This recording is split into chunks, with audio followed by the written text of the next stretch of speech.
This is the Ring doorbell footage from December 1st, 2023, and it does not have any sound because the camera doesn't, it broke a long time ago and I never ordered a new one. So this is just visual, but I'm going to state what Martha said occurred when I went there on December 1st with my neighbor Carmen to get paperwork out of the house, because a lot of stuff that I needed to defend myself and what Red was saying in the past and whatnot was in the house, and Martha was not allowing me any access to come get my things. Mind you, she came to stay with my daughter on November the 4th. So it's almost 1 month. And on this day, I received an email from Mark stating that I was being kicked out of the house effective January 1st, that I wasn't able to, I'm not allowed to go there because, you know, him and Martha make the laws and pretend like they have paperwork stating things that they don't. But I didn't go there because I'm not trying to cause a scene in front of my daughter. However, on this particular day, I knew it was either now or never. She didn't want me to get that paperwork because, well, she wants me to look all chaotic and uncomfortable in court. And when I saw the writing on the wall, when I got that eviction, because she had been telling me the entire time, oh, you go back to the house, da-da-da-da-da. I mean, I believed her. She also told my daughter that. So I said, you know what, let me go there. I gave her an hour's notice. I called Carmen, my neighbor, to come with me as a witness and just, you know, make sure that I didn't say anything more than, I don't think I said slap that fucking wig off. Maybe I did say that because her wig was like shaking. She was giving me the duper's delight face. I think she just like threw it on. She had Maura laying on the couch pretending to be ill, but she wasn't ill. And when I first walked in, the first thing I did was give my daughter baby love, warm hugs, and cuddled with her on the couch and just squeezed her forever. And then I went to my room because in the closet back there is all like bins of paperwork because I'm a pack rat and save everything. But they're all in bins. But I needed different things. And Martha had asked me to make a list. And I was like, oh, hell no. I'm not telling you what I need to defend myself against you, Martha. Like, you know, whatever. So this happened December 1st. As you can see, the date and time stamp, that is accurate. On December 5th, Martha made a report to social services. And this is what she said occurred on this day. Union County Department of Social Services received a report on December 5th, which alleged substance abuse and injurious environment. Report alleges Maura is in the temporary safety placement with the maternal grandmother, or Martha. Mother, me, Kelly O'Neill, came to the home and forced her way into the home. Forced my way into the home. But as you can see here, I knocked and waited for her to open the door. It's not forcing the way into the home. And I forced her way into the home and was verbally aggressive towards grandmother. I went and cuddled with my baby for a bit and went back to my room to go through the paperwork. And Martha and Maura were on the couch, just sitting there waiting. There is no verbal altercation between the bedroom and the couch. However, when I started putting things outside, as you can see, like, you know, I was just going through paperwork for a minute, so that's what the delay is. And I was also cuddling with my dinks. I grabbed a brown wicker basket, and I didn't know this at the time, but apparently that's where Martha had some important paperwork that she didn't want me to see. You know, like her planning notes and some other things. So at that point, she started like rushing me. And I'm like, I think my verbal altercation with her was, Mom, what is the problem? It's like, what, 5 o'clock, 6 o'clock? I just want to get some paperwork. Why are you rushing me? Why does this have to be such a ordeal? Like, you're making this a problem and it's not. I just want to get things that I'm entitled to out of my home because there was no court order stating I couldn't come to the home. She made that shit up. And the reason why I had to have supervised visitation is because Martha's telling them DSS, that I abused my child. But I don't. Never did. So they're keeping it safe. However, I didn't have access to the house. Mom changed the locks. And so I knew that she had changed the locks. And I took her key ring to get the mail key for the mail. There's like a locked container outside in the front of the complex or whatever, because my license plates were coming. And I know that they can't be forwarded. And I didn't get a P.O. box or anything yet because I'm still paying rent at this house. She took that authority. She took her own authority to change all these things. And I wasn't even trying to go in the house or cause a problem. My kid's there, and she's taking care of my kid. So if you really think I'm going to be threatening her, well, let me continue. But yeah, so she's already lying. I did not force my way in. Wasn't aggressive. Mother stole the house keys and has been texting that she's going to take Maura from the safety placement and harm herself. Oh yeah, because I'm just going to go on the run with my kid and harm myself in front of my kid. Right, Martha, you sick, delusional, fucked up human being. Like, oh, now I'm like a violent baby snatcher, and according to you in red, I'm just like so off my rocker. No, but you guys are both off your rockers, and you're totally lying. And you're getting pretty bold, Marth, because, I had 3 witnesses. Like the Ring doorbell, 2 officers and their body cam. Mom, how stupid could you be to go to social services on December 5th, 4 days later, and report that I broke in? Here we go. Grandmother had to call law enforcement to calm me down, and have her leave the residence. Yeah, no. Nobody had to calm me down. Nobody asked me to leave. As you can see, smiles all around. I was asking the officer out front about pressing charges on Mom because she's like opening my mail and impersonating me and all this crooked shit. And he's like, well, if we arrest her, then what's going to happen to your daughter? So I was like, okay, I'll press charges later. That's the conversation you see between me and the officer in the fatigues. Smiles. And then after when they were leaving, it started like raining. It was like a light drizzle, but it started kind of raining. And it's all like paperwork in open bins sitting on the porch. So I went down to Carmen's. You'll see like a lull in the timestamp because it was like 30 minutes. I went down to Carmen's, had a couple sips of wine, chit-chatted with her, smoked a couple cigarettes. And when it died down, I came back. And as you can see, load the stuff up into my car and gave Carmen Mom's the house key and the key to her car. And Martha made a big stink about that because, I can have nothing to the house because she has some fake document in her head that says I can't come there. She had some fake document in her head that I couldn't visit with my daughter, and that she didn't have to tell me about my child's well-being, like what she's up to, because she never has since November 4th.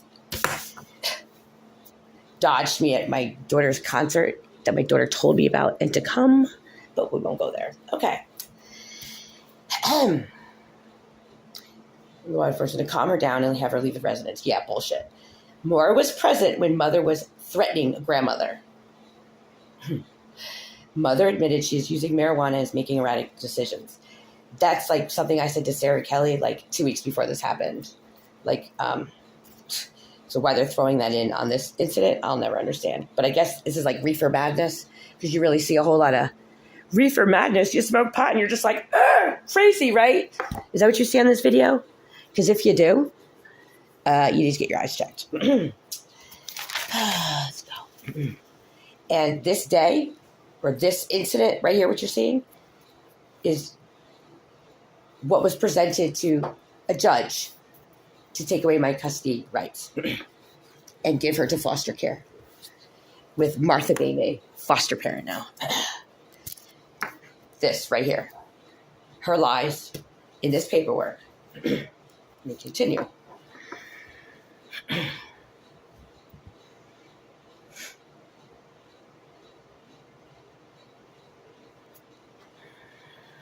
Sorry, I'm reading through that. They do a lot of repetitive shit. On December 5th, 4 days after this, Martha Koscinski reported that Kelly O'Neill has recently been aggressive during visits with the juvenile. Kelly O'Neill has threatened to kill Martha and called Martha a fucking cunt. Martha Koscinski reported when Kelly O'Neill visits the juvenile, it is chaotic and she is yelling, screaming, cursing, threatening, and getting in Martha Koscinski's face. Mind you, there haven't been any visits.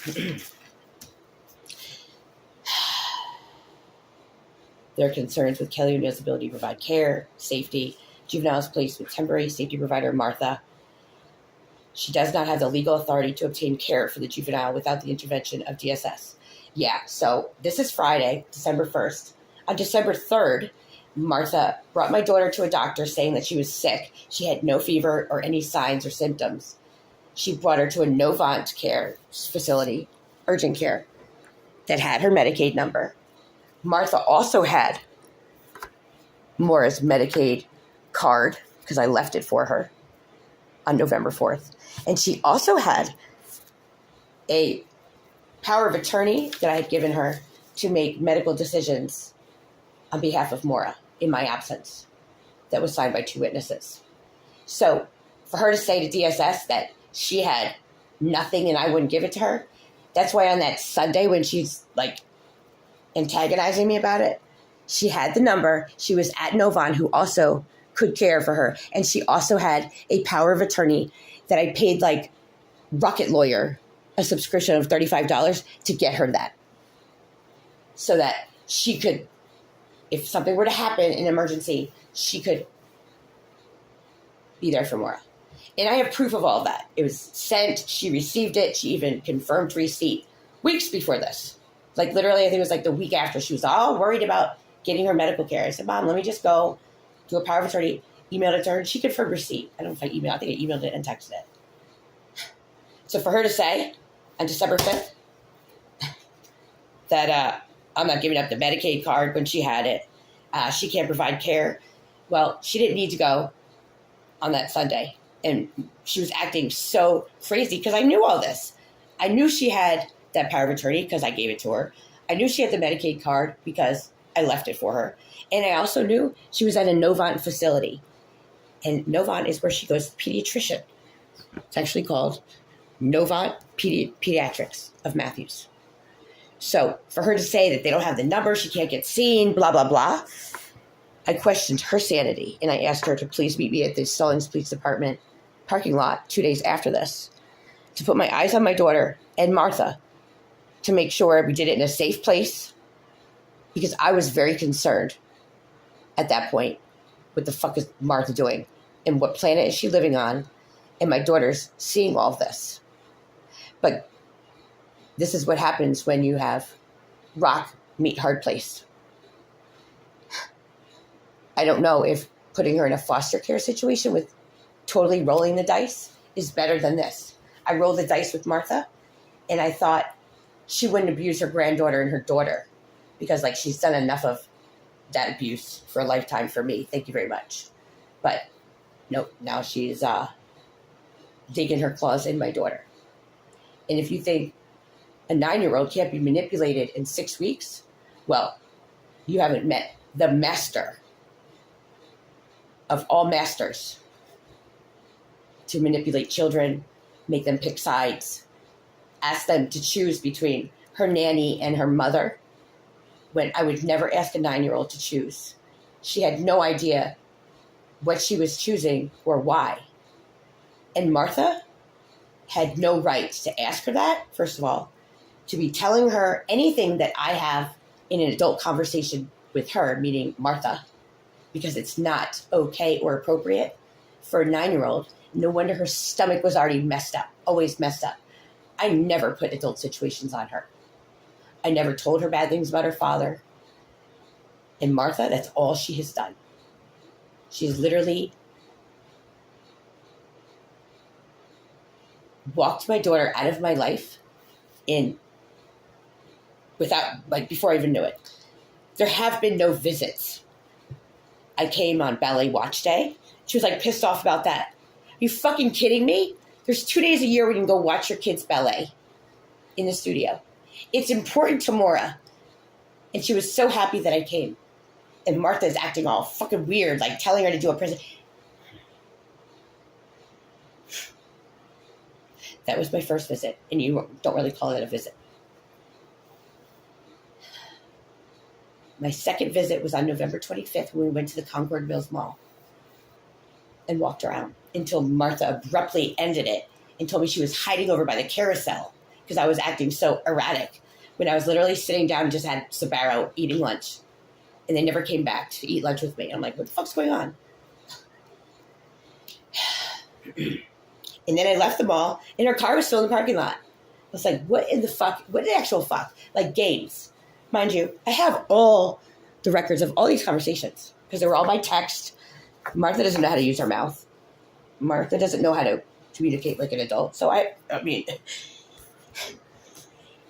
yeah, this would make anybody lose their mind. Mind you, my mom's not telling all this time as this is all going on. I'm asking her for updates about how things are going in school, what she's up to, anything. And Martha said nothing.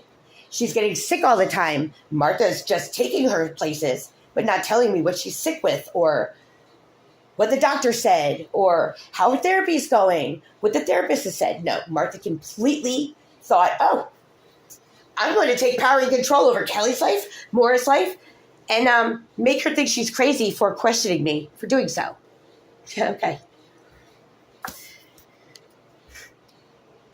But Martha's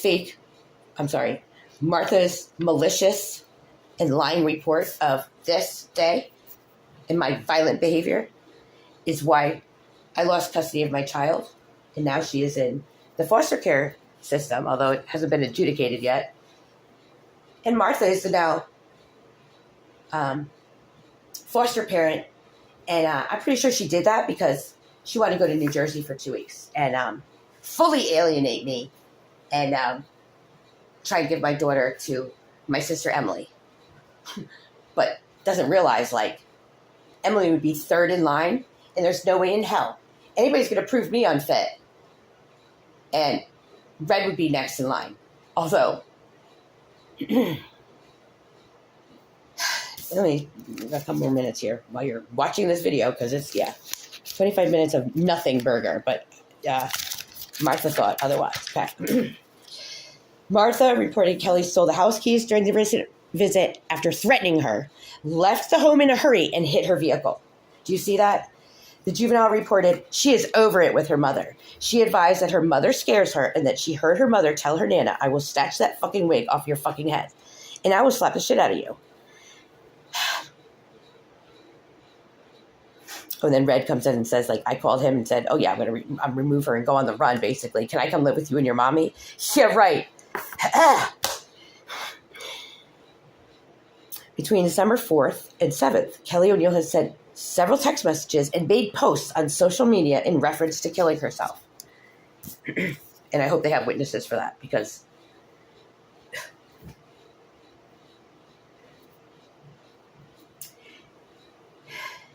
Union County believes Kelly is in need of mental health and substance abuse treatment to address identified needs and to safely provide for the juvenile. They don't know that Martha drinks a bottle of wine, though. I haven't told them that yet. Substance abuse. Kelly O'Neill has shown it's not safe for visits to be supervised by Martha. There were no visits.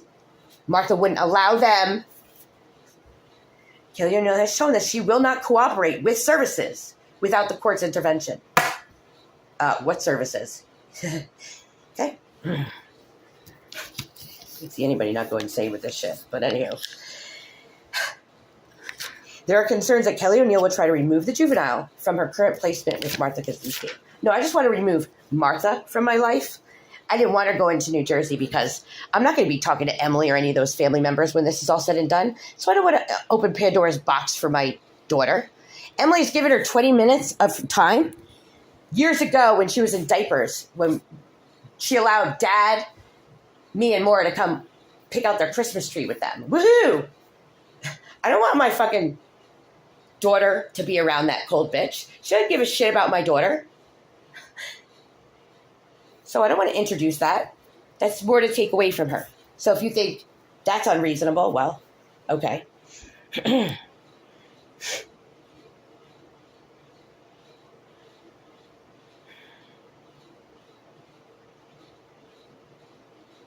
A non-compliance petition was filed in an effort to engage mother in mental health services. Mother has become irate and aggressive and reported she knows she is acting erratically. They failed to mention that nobody gave me any fucking services. Never did.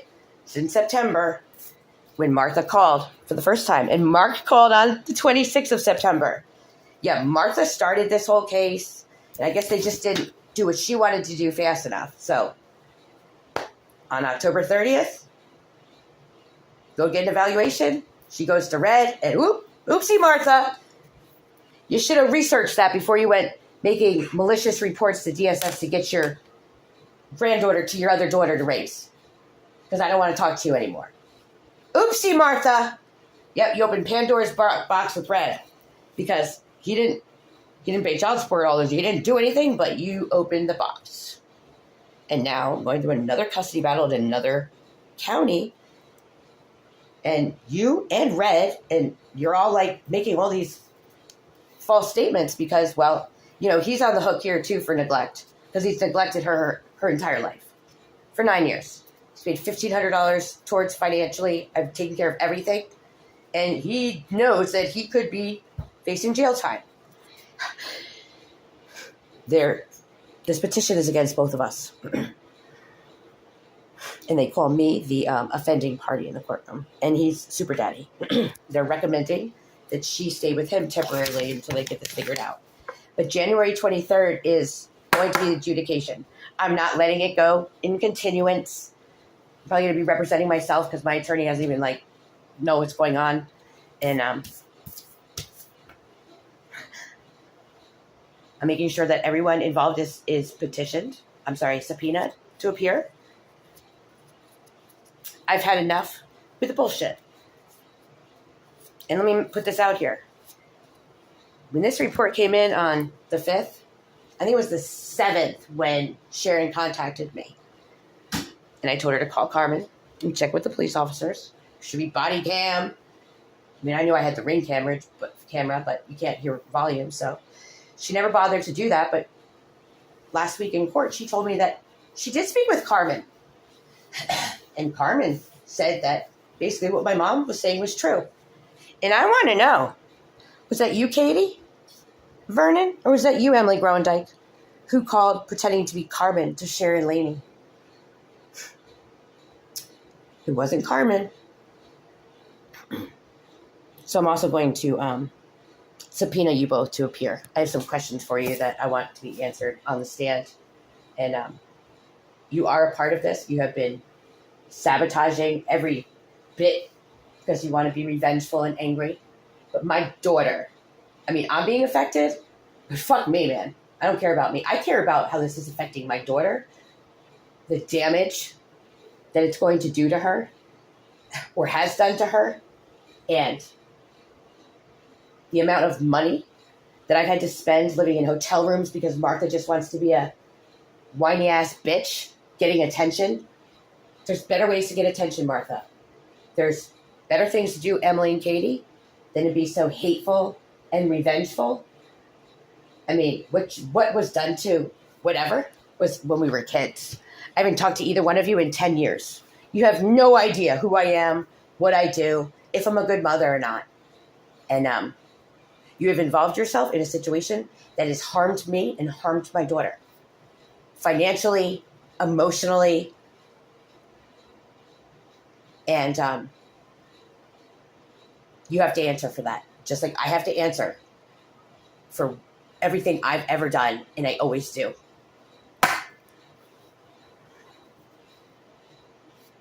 This is not okay.